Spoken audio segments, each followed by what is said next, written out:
On est début février et la grisaille dans le ciel prend ses aises. J'ai filmé cette séquence, il était 9h30. Il fait pourtant encore très très sombre. Pour contrer cette ambiance maussade, et c'est une habitude qui m'aide vraiment beaucoup l'hiver, j'allume plein de lumière. Guirlandes, fleurs, fausses bougies, toutes dans les tons chauds et d'intensité modérée. Ça crée une ambiance chaleureuse, très cocooning, parfaite pour contrer cette morosité grise. On a reçu un nouveau linge de lit avec des lunes, des étoiles, des petites feuilles, des oiseaux.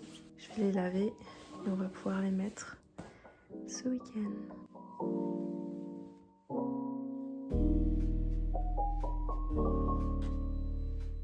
J'ai passé une commande auprès de mon torréfacteur préféré qui est Terre de Café. Et ça, c'est ma référence préférée. Donc si parmi vous, il y en a qui aiment beaucoup le café de spécialité. D'une manière générale, je suis très attirée par les cafés éthiopiens. Ce sont plutôt des notes qui sont assez florales, assez tirées vers l'agrume. J'ai pris en fait 3 cafés éthiopiens.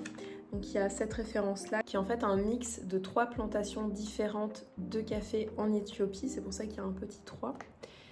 Et il y a également celui-ci qui est un café éthiopien. Alors évidemment je bois autre chose que du café qui vient d'Éthiopie, mais ça faisait très longtemps que j'avais pas passé une commande chez Terre de Café. J'en avais envie, surtout ça faisait très longtemps que je n'avais pas eu ma référence préférée. Pendant très longtemps, pendant près de 15 ans, j'ai été team thé. Je buvais du thé noir, du thé vert, aromatisé ou nature, enfin vraiment je m'y connaissais assez bien en thé. Et un jour, lors d'un voyage à Londres, j'ai goûté à ce qu'on appelle du café de spécialité ou du café de torréfacteur qui est très différent du café qu'on peut servir dans les cafés parisiens. Et littéralement, ça a été un coup de cœur énorme. Et vraiment, je me souviens, comment on dit en français, la première gorgée que j'ai bu, c'était l'extase à l'état pur. Et depuis, je me suis énormément renseignée sur le café de spécialité, les différentes méthodes d'extraction, les méthodes douces et les méthodes qui ne sont pas appelées douces, mais comme la cafetière à piston, la moka pot, en français c'est cafetière à l'italienne. Et voilà, depuis du coup je suis devenue une grande passionnée de café, pas une grande buveuse de café, mais une grande passionnée de café, avec mon mari qui est lui aussi un passionné de café. C'est moi d'ailleurs qui l'ai initié au café de spécialité, il ne connaissait pas du tout avant. On aime beaucoup tester les différents coffee shops à Paris, mais aussi quand on voyage, que ce soit à l'étranger ou dans les villes en France. Il est très probable qu'on teste des coffee shops là où on va. Mon mari a d'ailleurs une machine à espresso manuel. Et moi, j'utilise une moka pot, donc une cafetière à l'italienne. Je ne sais pas si je vous ai déjà montré ma cafetière à l'italienne, il faut que je vous la montre parce qu'elle est trop chou. Elle ressemble à ça, donc elle est rose pastel avec des petits détails comme des espèces de petits confettis. Je me souviens plus de la marque, mais vous pouvez voir le nom de la marque ici. Et la même marque, je crois que c'est une marque nordique, la même marque fait aussi en coloris bleu et vert pastel. Avant j'avais une Bialetti, donc qui est vraiment la marque de référence pour les cafetières à l'italienne. Mais c'est mon mari pour un de mes anniversaires, il a vu cette marque-là et il a dit ok, cafetière, pastel, avec des petits détails comme étoilé ou confetti, cadeau pour Mélanie pour son anniversaire. Et depuis, je l'utilise tous les jours. Depuis que je me suis remise à YouTube, j'essaye d'imaginer tous les petits fragments de vie qui pourraient vous faire plaisir, vous intéresser, vous apprendre des choses, vous apporter un petit peu de douceur. Donc si vous êtes une passionnée de café et que vous ne connaissez pas Terre de Café, peut-être que ça vous plaira. Après, tous les goûts sont dans la nature, évidemment. Peut-être que vous n'aimez pas le café ou que vous préférez d'autres torréfacteurs. D'ailleurs, si vous avez des recommandations de torréfacteurs, franchement, je suis preneuse parce que même si j'en connais pas mal à Paris et dans d'autres villes de France, je suis preneuse de tout conseil, toute référence.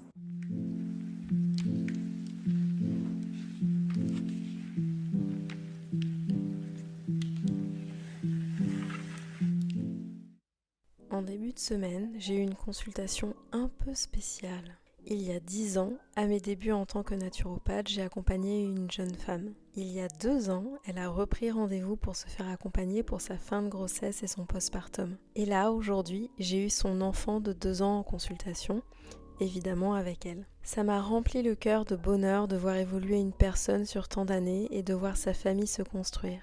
En formulant ces mots, j'ai également une pensée pour les autres mamans que j'accompagne, les mamans à devenir et les femmes qui ont fait des fausses couches.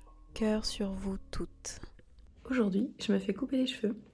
On va d'abord sur Paris avec mon mari. On va sans doute aller bruncher dans un de nos coffee shops préférés qui est Coutume.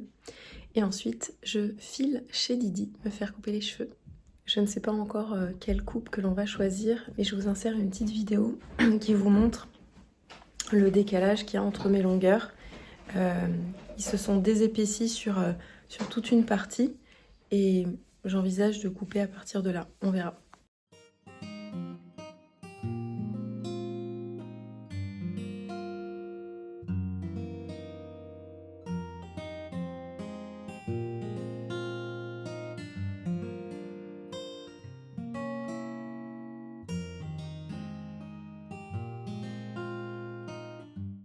J'arrive dans l'atelier de Didi.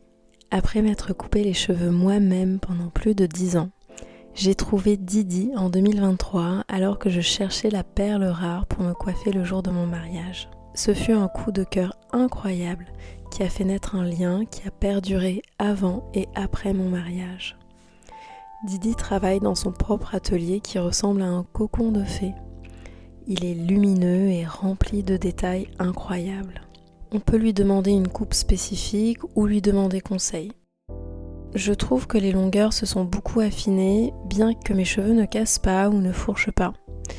J'ai donc eu envie de repartir sur un rafraîchissement en coupant à l'endroit où ils s'affinent. Je pense que sur la vidéo, on voit facilement la démarcation. J'ai fait confiance à Didi et je suis sûre que ça fera un bien fou à mes cheveux. Didi prend son temps. Elle me montre chaque étape de la coupe, me demande si ça me convient. Et progressivement, on coupe.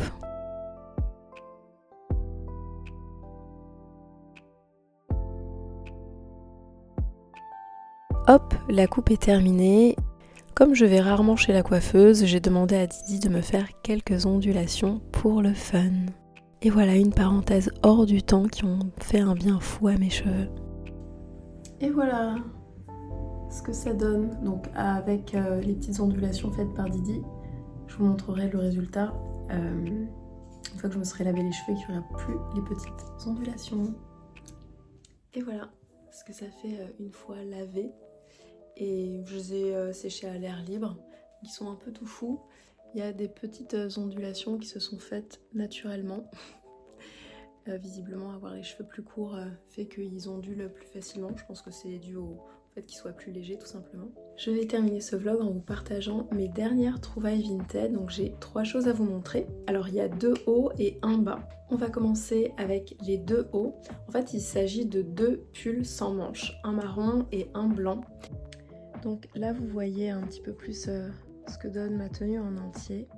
En fait le haut que j'ai là c'est un haut qui existe en plusieurs coloris et plusieurs motifs. C'est un haut 100% coton où je trouve que ça me va bien parce que c'est assez moulant mais ça reste confortable. Et vous voyez il y a les petits détails où ça remonte au niveau du cou et ses manches longues. Donc moi qui évite à tout prix de prendre le soleil, l'été c'est top, vu que c'est du coton c'est respirant. Donc j'ai ce haut décliné en plein de motifs et plein de coloris. Mais je voulais avoir quelque chose qui me permette de le porter durant la mi-saison. Et quoi de mieux pour ça que des pulls sans manches. Donc pour l'instant j'en ai acheté 2 sur Vinted.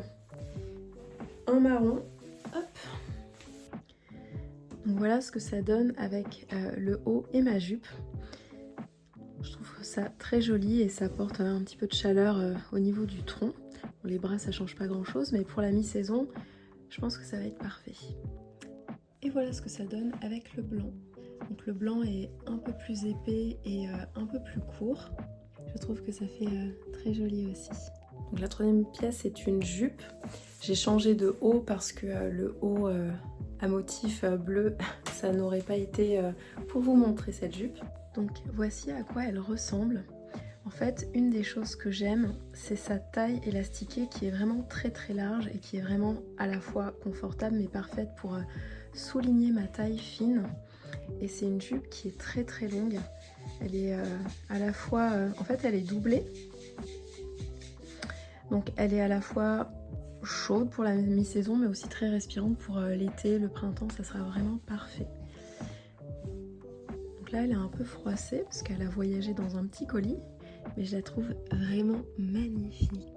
J'espère que ce vlog vous a plu, je vais l'arrêter ici. Je vous dis à très bientôt, prenez bien soin de vous et n'oubliez pas que vous êtes très très précieux.